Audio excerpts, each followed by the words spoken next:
Hello students, welcome back to my YouTube channel P Khatri Mathematics Classes. Today topic is class 12th Maths NCERT Chapter 11 3 Dimensional Geometry Exercise 11.2 Solution करते हैं बेटा।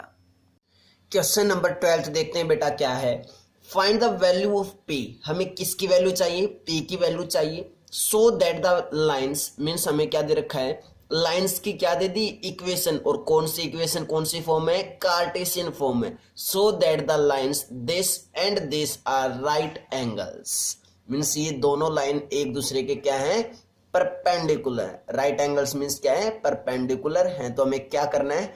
P की value find out करनी है। अब ध्यान से देखो बेटा, ये एक कार्टेशियन फॉर्म दे रखी है। अगर हम देखें तो जो जर्नल कार्टेशियन फॉर्म होती है उसके अंदर हमेशा ये एक्स वाई और जेड का जो कोफिशिएंट होता है वो कितना होता है? 1 होता है। लेकिन यहाँ पे एक्स का कोफिशिएंट क्या है? -1। यहाँ पे वाई का कोफिशिएंट कितना है? 7। यहाँ पे एक्स का कोफिशिएंट कितना है? -7। यहाँ पे जेड का कोफिशिएंट कितना है? -1। मीन्स हमें जो स्टैंडर्ड कार्टेशियन फॉर्म होती है वो यहाँ पे गिवन नहीं है। तो सबसे पहले हमें क्या बनाना पड़ेगा? स्टैंडर्ड कार्टेशियन फॉर्म में इसको चेंज करना पड़ेगा। क्लियर है? तो बेटा जो हमें गिवन लाइंस की कार्टेशियन इक्वेशंस गिवन वो लिख लेते हैं। गिवन कार्टेशियन फॉर्म, जो गिवन कार्टेशियन फॉर्म है वो क्या दिया हमें? मान लेते हैं ये फर्स्ट क्या है? लाइन L1 की। तो हमें क्या गिवन है? 1 - x divided by 3 equal to 7y - 14 divided by 2p equal to z - 3 divided by 2। Clear है? L2 लाइन की क्या है?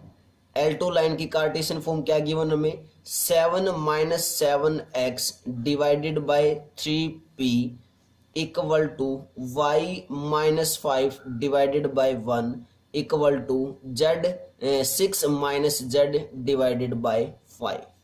ये दो लाइंस के में क्या है? कार्टेशियन फॉर्म गिवन है। हमें क्या निकालना है? यहाँ से p की वैल्यू, इस p की वैल्यू में निकालनी है। और ये दोनों ही लाइन क्या दे रखी है? एक दूसरे पे परपेंडिकुलर। राइट एंगल्स मीन्स क्या दे रखे हैं? एक दूसरे पे परपेंडिकुलर दे रखी है। क्लियर है? अगर L1 L2 पे परपेंडिकुलर है तो हम यहाँ से क्या बोल सकते हैं? देखो हमें क्या क्या चाहिए, क्या फार्मूला यूज करने वाले वो लिख रहा हूं मैं एक बार। अगर L1 and L2 are perpendicular, right angles means क्या है? परपेंडिकुलर है। अगर ये दोनों लाइंस एक दूसरे पे क्या है? परपेंडिकुलर है। तो हम यहाँ से बोल सकते हैं कि इस लाइन का जो वेक्टर फॉर्म मीन्स जो वेक्टर होगा उसकी डायरेक्शन से रेशोज, और इस लाइन की जो वेक्टर होगा उसकी डायरेक्शन से रेशोज की जो प्रोडक्ट होगी, कोरस्पॉन्डिंग डायरेक्शन से रेशोज की जो प्रोडक्ट होगी वो किसके इक्वल होगी? 0 के इक्वल। क्यों? क्योंकि क्या है? परपेंडिकुलर। तो मैं यहाँ से क्या बोल रहा हूँ? A1 × A2 प्लस के B1 × B2 प्लस के C1 × C2 किसके इक्वल होगा? 0 के इक्वल होगा। क्लियर है? अब कोई बच्चा बोलेगा सर जो ये नीचे होते थे उनको हम ना डायरेक्शन से रेशोज कहते थे, मीन्स वेक्टर के ये स्केलर कंपोनेंट्स होते थे तो आप डायरेक्ट पुट कर दो वैल्यूज। बेटा वो तब पुट करते थे जब ऊपर x का कोफिशिएंट 1, y का कोफिशिएंट 1, z का कोफिशिएंट 1 होता था, तब करते थे अगर ये हमें स्टैंडर्ड फॉर्म में गिवन होती थी तो। क्लियर है? लेकिन पहले हम अब इनको हम किस में चेंज करेंगे? स्टैंडर्ड फॉर्म में चेंज करने वाले हैं। तो इट मीन्स मैं स्टैंडर्ड फॉर्म लिख रहा हूं कार्टेशियन इक्वेशन की। स्टैंडर्ड फॉर्म क्या होती थी वो देखते हैं। Standard form of Cartesian equation, standard form of Cartesian equation क्या होती थी? x - x1 divided by a, यही होती थी, equal to y - y1 divided by b equal to z - z1 divided by c। Means since x, y और z का coefficient क्या होता था? 1 होता था ऑब्वियसली। तो हम लाइन L1 और लाइन L2 में ही भी क्या चेंज करने वाले हैं? जो x, y, z का कोफिशिएंट उसको क्या बनाने वाले? हम यहाँ से 1 बनाने वाले हैं। क्लियर है? तो देखते हैं कैसे बनाएंगे। लाइन L1 पे काम कर रहा हूं मैं। सबसे पहले किस पे कर रहा हूं? लाइन L1 पे। तो मैं इस x का कोफिशिएंट क्या चाहिए? 1 चाहिए। तो सबसे पहले तो मैं क्या करूंगा? माइनस कॉमन निकालूंगा। अगर मैंने माइनस कॉमन निकाल लूं तो देखो चलो लिख ही देता हूं। माइनस कॉमन निकालूंगा तो क्या बचेगा? क्या बचेगा? x - 1 बचेगा और डिवाइडेड बाय नीचे क्या है? 3 है। क्लियर इतना? अरे इसके अंदर से मैंने क्या निकाला, माइनस कॉमन निकाला, तो क्या बचा, x माइनस 1 बचा। क्लियर है। उसके बाद इक्वल टू, अब y का कोफिशिएंट 1 कैसे होगा, जब 7 कॉमन निकालना पड़ेगा, 7 कॉमन निकालेंगे तो क्या बचेगा अंदर, y माइनस 2 और डिवाइडेड बाय 2p चाहिए। उसके बाद इक्वल टू जेड का कोफिशिएंट पहले से ही 1 है तो z माइनस 3 डिवाइडेड बाय 2 आ चुका है। अभी भी ये सारा इस फॉर्म में नहीं आया क्योंकि ऊपर माइनस नहीं होता ना, x से बार y से बार कोई कांस्टेंट नहीं होता। तो अब मैं इसको -1 लिख सकता हूं, ऑब्वियसली लिख सकता हूं। तो दोनों साइड ऊपर नीचे किससे मल्टीप्लाई करूंगा, मैं किससे करूंगा, -1 से कर दूंगा। -1 से मल्टीप्लाई करते ऊपर क्या बन जाएगा, +1। और इस 7 को मैं नीचे भी तो लेके आ सकता हूं। अगर ये नीचे आएगा तो क्या बनेगा, 2p डिवाइडेड बाय 7 बनेगा ऑब्वियसली। या फिर बोल सकते हैं कि ऊपर भी 7 से डिवाइड कर दिया और नीचे भी 7 से डिवाइड कर दिया। इट मीन्स लाइन L1 की जो स्टैंडर्ड फॉर्म बनेगी वो क्या बनेगी, x माइनस 1 डिवाइडेड बाय 3 और equal to y minus 2 divided by 2p divided by 7 equal to z minus 3 divided by 2। अब हम यहां से क्या निकाल सकते हैं, डायरेक्शंस रेशोज निकाल सकते हैं। क्लियर है। ये अब क्या आ चुकी है, स्टैंडर्ड फॉर्म आ चुकी है। तो यहां से मैं क्या बोल सकता हूं कि directions ratios of line L1 यहाँ पे A1 B1 C1 मान लो, क्योंकि हमारे पास कितनी लाइन्स हैं, 2 लाइन है। तो यहां से हमारे पास डायरेक्शंस रेशोज आ गए क्या क्या, -3 2p डिवाइडेड बाय 7 और 2। ये वैल्यू किसकी होगी, A1 की, ये B1 की और ये C1 की। ऐसे ही सेम काम किस पे करने वाले हैं, लाइन L2 पे करने वाले हैं। तो लाइन L2 में डायरेक्ट काम करता हूं मैं, क्या आएगा, 7 कॉमन निकालेंगे या -7 कॉमन निकालेंगे। -7 कॉमन निकाला तो क्या बचा, x minus 1 divided by 3p। Clear इतना। इक्वल टू, यहां से कुछ भी कॉमन निकालने की जरूरत नहीं है क्योंकि y का कोफिशिएंट पहले से क्या है, 1 है। y minus 5 divided by 1 equal to minus common निकाल लिया, z minus 6 divided by 5। Next क्या होगा, नेक्स्ट स्टेप में क्या आ जाएगा हमारे पास, x minus 1 divided by 3p divided by -7, उस माइनस को यहाँ पे लिख सकते हैं, equal to y minus 5 divided by 1 equal to z minus 6 divided by -5। यहां से डायरेक्शंस रेशोज आ चुके हैं किसके, लाइन L2 के। लाइन L2 के डायरेक्शंस रेशोज क्या है, -3p डिवाइडेड बाय 7 1 और -5। This is A2, this is B2 and this is C2। Clear है। हमारे पास क्या आ चुके हैं, डायरेक्शन से रेशोज आ चुके हैं वेक्टर के। हमें किसकी वैल्यू चाहिए, चेक कर लो, A1 A2 B1 B2 C1 C2 की वो वैल्यूज आ चुकी हैं। तो अब हमें बेस्ट क्या करना है, पुट करना है। Means A1 into A2 plus के B1 इंटू B2 प्लस के C1 इंटू C2 किसके इक्वल होगा, 0 के इक्वल। क्यों, क्योंकि L1 और L2 कैसी लाइन्स है, परपेंडिकुलर। तो A1 की वैल्यू कितनी है, चेक कर लो, -3 into A2 is -3p divided by 7 plus B1 is 2p divided by 7 into B2 is 1। Clear यहां तक। Plus C1 is 2 into C2 is -5 और इक्वल टू 0। क्लियर यहां तक। मल्टीप्लाई करेंगे -3 को -3p बाय 7 से, तो कितना बनेगा ये, -3 into -3 is +9p divided by 7 plus 2p divided by 7 और -10 इक्वल टू 0। यही बनेगा बच्चों। क्लियर यहां तक। कितना बना हमारे पास, 9p by 7 plus 2p divided by 7 -10 equal to 0। LCM लेंगे तो कितना आएगा इसका, 7 एलसीएम। पहले एलसीएम ही ले लेते हैं। तो कितना है एलसीएम, 7। तो कितना है हमारे पास, 9p प्लस के 2p और -70 इक्वल टू 0। 7 को उस साइड लेके जाएंगे तो क्या हो जाएगा, 0 के साथ मल्टीप्लाई मीन्स कंप्लीट 0 बन जाएगा। तो हमारे पास क्या बचा नेक्स्ट स्टेप में, 9p प्लस के 2p -70 equal to 0। 9p plus 2p is 11p -70 equal to 0। Means next step में क्या आएगा, 11p equal to 70 means p equal to, p की वैल्यू कितनी बनी 70/11 बनी। कितनी बनी बेटा p की वैल्यू 70/11। This is your answer. Check कर लो बेटा, the value of p equal to 70/11। Check कर लो बेटा, चेक कर लो। क्लियर है? तो बहुत ही अच्छा क्वेश्चन है। बिल्कुल ये सारे कंसेप्ट हमारे क्लियर होने चाहिए बेटा, आपको इन क्वेश्चंस में कोई भी प्रॉब्लम नहीं होनी चाहिए, अच्छे क्वेश्चंस है। क्लियर है? Now let's come to the next question, question number 13। Then before that pause the video, note it down.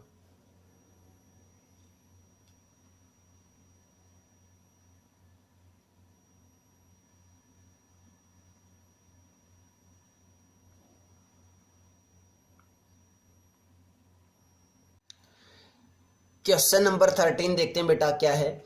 So that the lines this and this are perpendicular to each other. Means हमें prove करना है कि दोनों lines कैसी prove करनी है, हमें perpendicular line prove करनी है। जब भी परपेंडिकुलर लाइन्स हमें दिखानी हो तो क्या करना है, दोनों ही लाइन्स की जो वेक्टर फॉर्म है, वेक्टर फॉर्म मीन्स जो वेक्टर के स्केलर कंपोनेंट्स हैं, अगर उन स्केलर कंपोनेंट्स की प्रोडक्ट अगर जीरो आ जाए तो दोनों लाइंस कैसे होंगी, परपेंडिकुलर होंगे ऑब्वियसली। तो सबसे पहले काम यहाँ पे क्या करना है, हमें वो दो वेक्टर्स ही फाइंड आउट करने हैं कि वो दो वेक्टर्स कौन कौन से हैं। क्लियर है?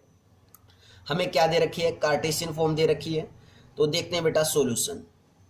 गिवन लाइंस क्या हमारे पास, given equation of lines, given equation of lines हमें क्या क्या गिवन हो देखते हैं। कार्टेशियन फॉर्म दे रखी है। स्टार्टिंग फर्स्ट वाले को मान लेते हैं L1 की है, क्या है x-5 divided by 7 equal to y+2 divided by -5 equal to z/1।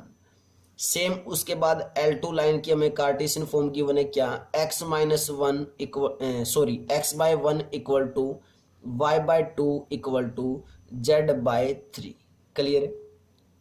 हमें इन दोनों लाइंस को परपेंडिकुलर प्रूव करना है। तो क्या शो कर दूं मैं, टू शो दैट, क्या शो कर दें कि इस लाइन L1 की जो डायरेक्शन रेशो जो वो मान लेते हैं क्या है, A1 B1 C1 है, इसकी A2 B2 C2 है। तो क्या होगा A1 इंटू A2 प्लस के B1 इंटू B2 प्लस के C1 इंटू C2 अगर किसके इक्वल आया, जीरो के इक्वल आया, तो हम वहां से क्या बोल देंगे कि L1 therefore L1 and L2 are perpendicular lines। तो ये कैसी लाइंस हो जाएंगी बेटा, परपेंडिकुलर लाइंस हो जाएंगे अगर हमने ये प्रूव कर दिया, परपेंडिकुलर लाइंस। That's clear. उसके लिए हमारे पास क्या क्या होना चाहिए, A1 A2 B1 B2 C1 C2 की वैल्यू हमें निकालनी है। तो वो वैल्यूज कैसे निकलेंगी, ध्यान से देखो बेटा, ये हमें कार्टेशियन फॉर्म दे रखी है और कार्टेशियन फॉर्म भी क्या दे रखी है, स्टैंडर्ड फॉर्म में दे रखा है। तो जो नीचे होता है वो क्या होती है, डायरेक्शंस रेशोज मींस वेक्टर के क्या होते हैं, ये स्केलर कंपोनेंट्स, ये भी वेक्टर के क्या है, स्केलर कंपोनेंट्स। और कौन सा वेक्टर के, जिसके पैरेलल वो लाइन होती है, या बोले हम कि लाइन के पैरेलल ये वेक्टर होता है। क्लियर है? तो स्टैंडर्ड फॉर्म लिखते हैं एक बार इक्वेशन की, कार्टेशियन इक्वेशन की। Standard form of Cartesian equation, Cartesian equation standard form क्या होगी, x-x1 divided by A1 equal to y-y1 divided by B1 equal to z-z1 divided by C1। Same ऐसे ही अगर L2 की लिखें, ये किसकी है, L1 की, L2 की स्टैंडर्ड फॉर्म लिखेंगे तो कैसे लिखेंगे, x-x2 divided by A2 equal to y-y2 divided by B2 और equal to z-z2 divided by C2। तो A1 B1 C1 की वैल्यू हमें डायरेक्ट पता चल रही है, A2 B2 C2 की भी वैल्यू डायरेक्ट पता चल रही है, हमें यही चाहिए। तो हम यहां से क्या लिख सकते हैं कि directions ratios of A line या फिर ऑफ ए वेक्टर लिख सकते हैं।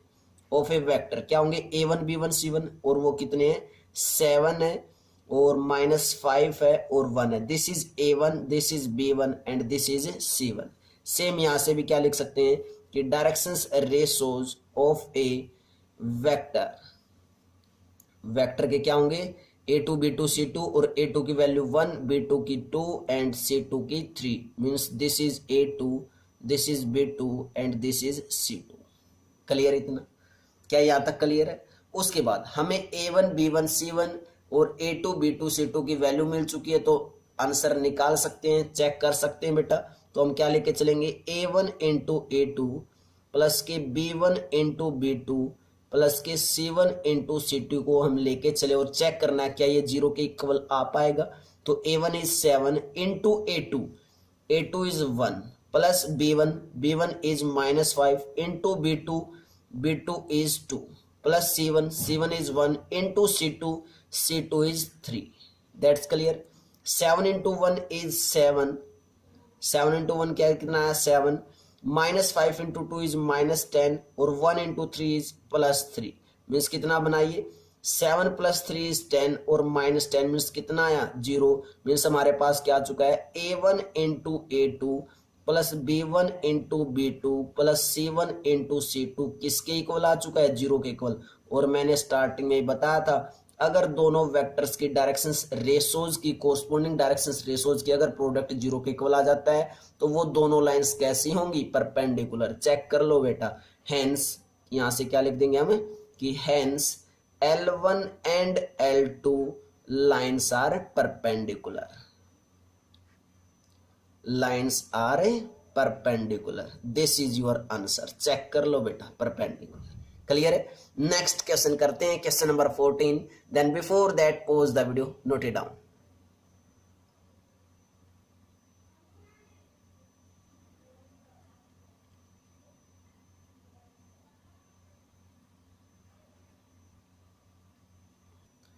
क्वेश्चन नंबर 14 देखते हैं बेटा क्या है। Find the shortest distance between the lines. Means दो लाइंस हैं, उन दो लाइंस के बीच का हमें क्या निकालना है, शॉर्टेस्ट डिस्टेंस निकालना है। निकाल सकते हैं।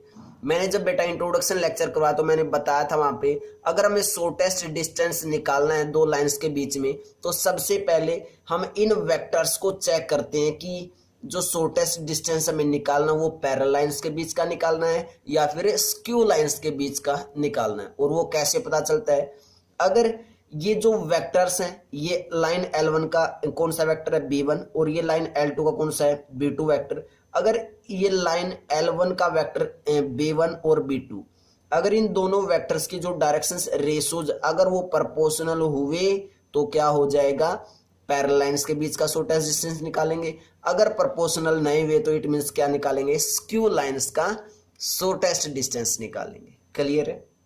तो चेक कर लो बेटा। एक बार सबसे पहले मैं लिख ही लेता हूं जर्नल फॉर्म। मान लेते हैं ये फर्स्ट लाइन क्या है L1, L1 की जो वेक्टर फॉर्म दे रखी है, अब ये तो पता चल चुका होगा ना ये कैसी फॉर्म है, वेक्टर फॉर्म है ना। तो वेक्टर फॉर्म क्या है, I कैप प्लस के 2J कैप प्लस के K कैप और plus lambda times of I cap minus के J कैप प्लस के K कैप। और अगर मैं जर्नल फॉर्म लिखूं लाइन L1 की तो वो कैसे लिखेंगे, A1 प्लस के, A1 means A1 vector plus lambda times of B1 vector, ऐसे ही लिखते हैं।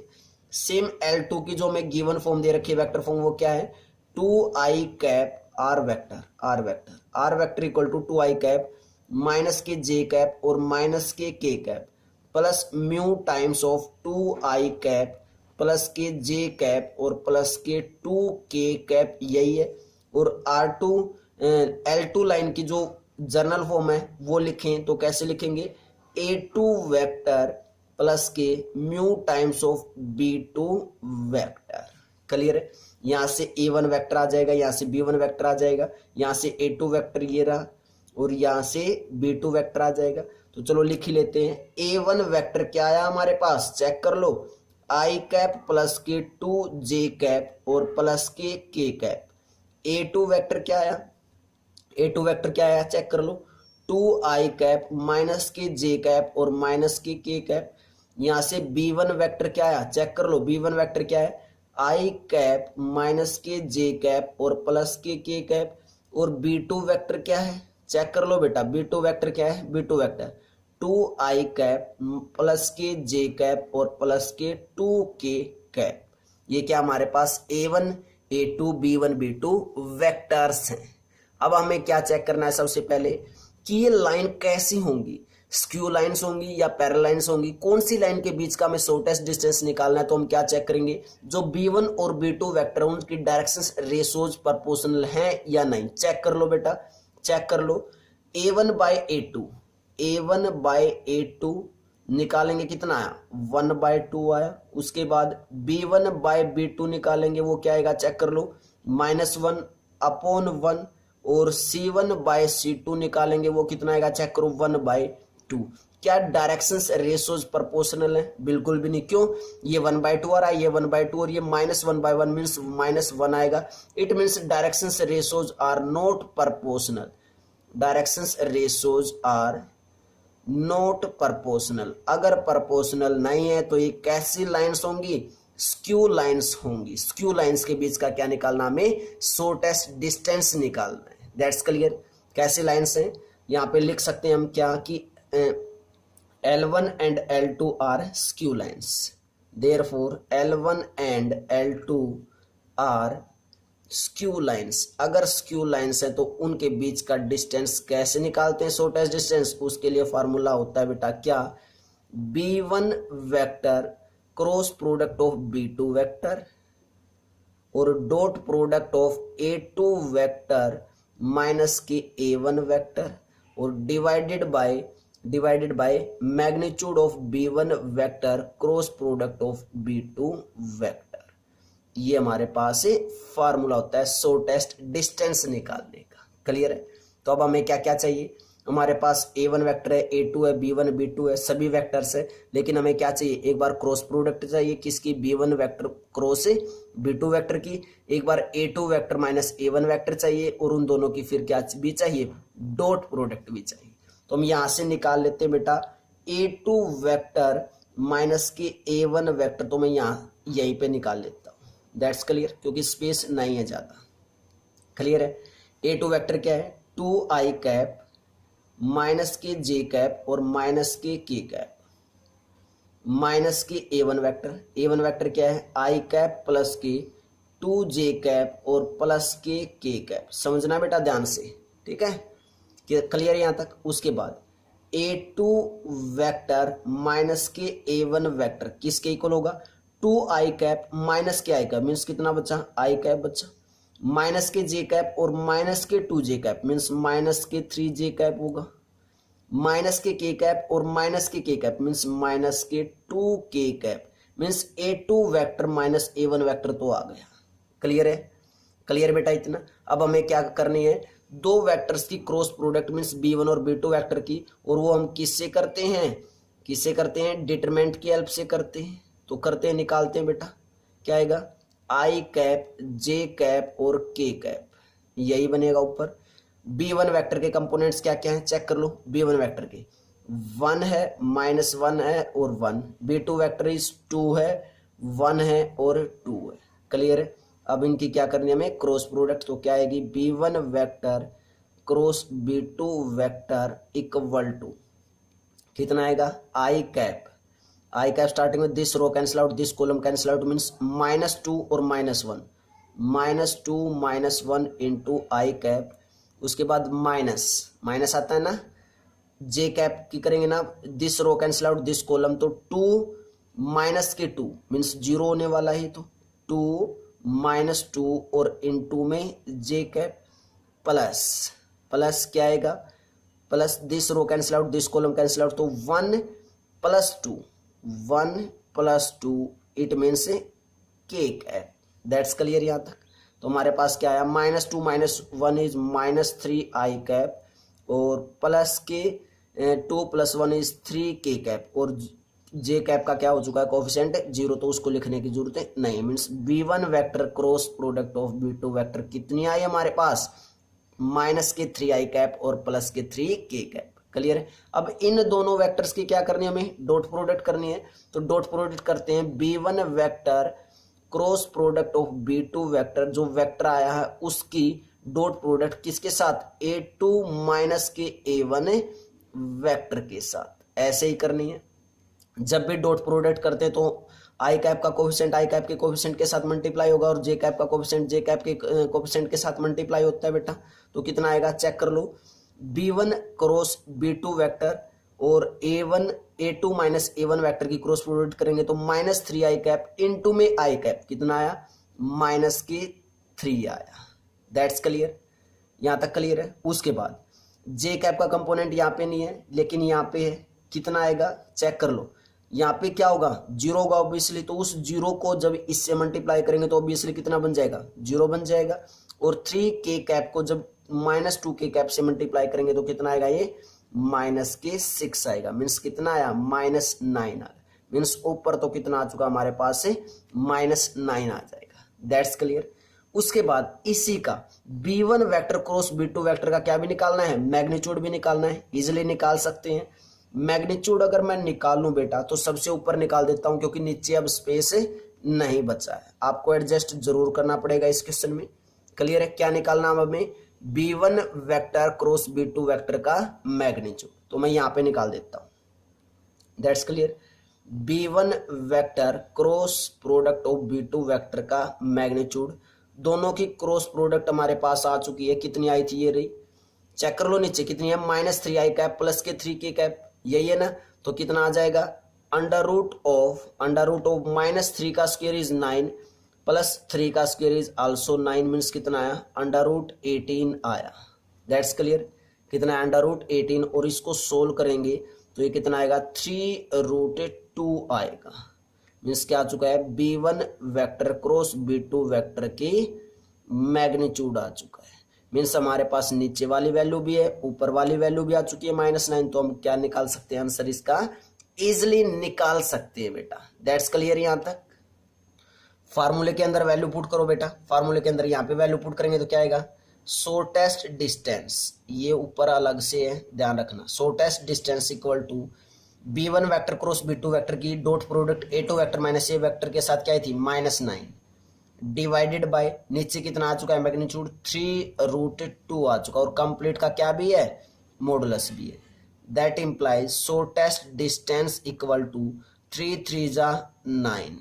क्लियर है। मीन्स कितना आया मॉडुलस क्या बना देगा इसको पॉजिटिव। मीन्स कितना आ गया 3/√2 आ गया। This is your answer. Check कर लो बेटा दिस इज योर आंसर। या फिर इसको हम दूसरी फॉर्म में कैसे लिख सकते हैं √2 से ऊपर मल्टीप्लाई कर दो, √2 से नीचे मल्टीप्लाई करेंगे तो कितना बन जाएगा ये 3√2 डिवाइडेड बाय 2 आ जाएगा। This is your answer. दोनों आपके आंसर हो सकते हैं, चेक कर लेना। That's clear. तो ये हमारा क्वेश्चन नंबर 14 था जो बहुत ही अच्छा क्वेश्चन है बेटा। काफी हमने इसके अंदर कैलकुलेशन किए। कैलकुलेशन आराम से करनी है, अदरवाइज आप इसके अंदर मिस्टेक कर सकते हो। क्लियर है। नेक्स्ट क्वेश्चन करते हैं question number 15। Then before that pause the video, note it down.